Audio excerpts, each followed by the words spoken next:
ভারতে বিশ্বকাপ খেলতে যাবে না বাংলাদেশ, সেক্ষেত্রে আন্তর্জাতিক জরিমানা হতে পারে বাংলাদেশের উপর, এমন সংবাদ শোনা যাচ্ছে কিছুদিন ধরে।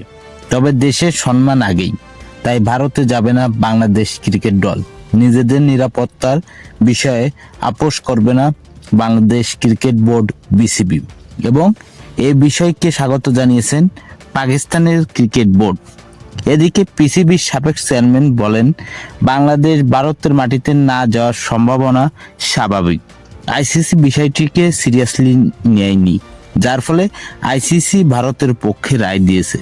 এ বিষয়ে ক্রীড়া উপদেষ্টা আসিফ নজরুল বলে, বিশ্বকাপ খেলার যোগ্যতা বাংলাদেশের কষ্ট করে অর্জন করতে হয়েছে, কিন্তু সেক্ষেত্রে বাংলাদেশের ভারতের মাটিতে নিরাপত্তার ইস্যুটি আইসিসির গুরুত্বর বিষয় দিয়ে দেখার প্রয়োজন ছিল, কেননা বাংলাদেশের নিরাপত্তা ঝুঁকি ছিল এখানে, যার কারণে বাংলাদেশ ক্রিকেট টিম ভারতের মাটিতে এবার বিশ্বকাপ খেলতে অনিচ্ছুক জানিয়েছে। কিন্তু ভারতের ক্ষেত্রে যে নিরাপত্তা ঝুঁকি রয়েছে এখনো তা পরিবর্তন হয়নি, ফলে বাংলাদেশের ভারতের মাটিতে যে বিশ্বকাপ খেলা সম্ভব নেই। তবে বাংলাদেশ বিশ্বকাপ খেলার জন্য অনড় রয়েছে, এবং এই সাথে আইসিসি তারা সরাসরি সিদ্ধান্ত জানিয়েছে।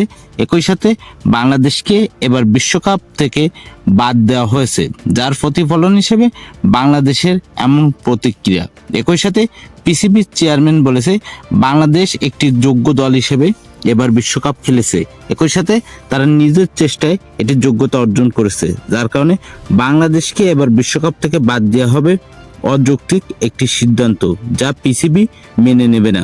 তাই এবারে বাংলাদেশের বাদ দেওয়ার বিষয়টি কোনোভাবে মেনে নিতে পারছে না ক্রিকেট বিশ্ব।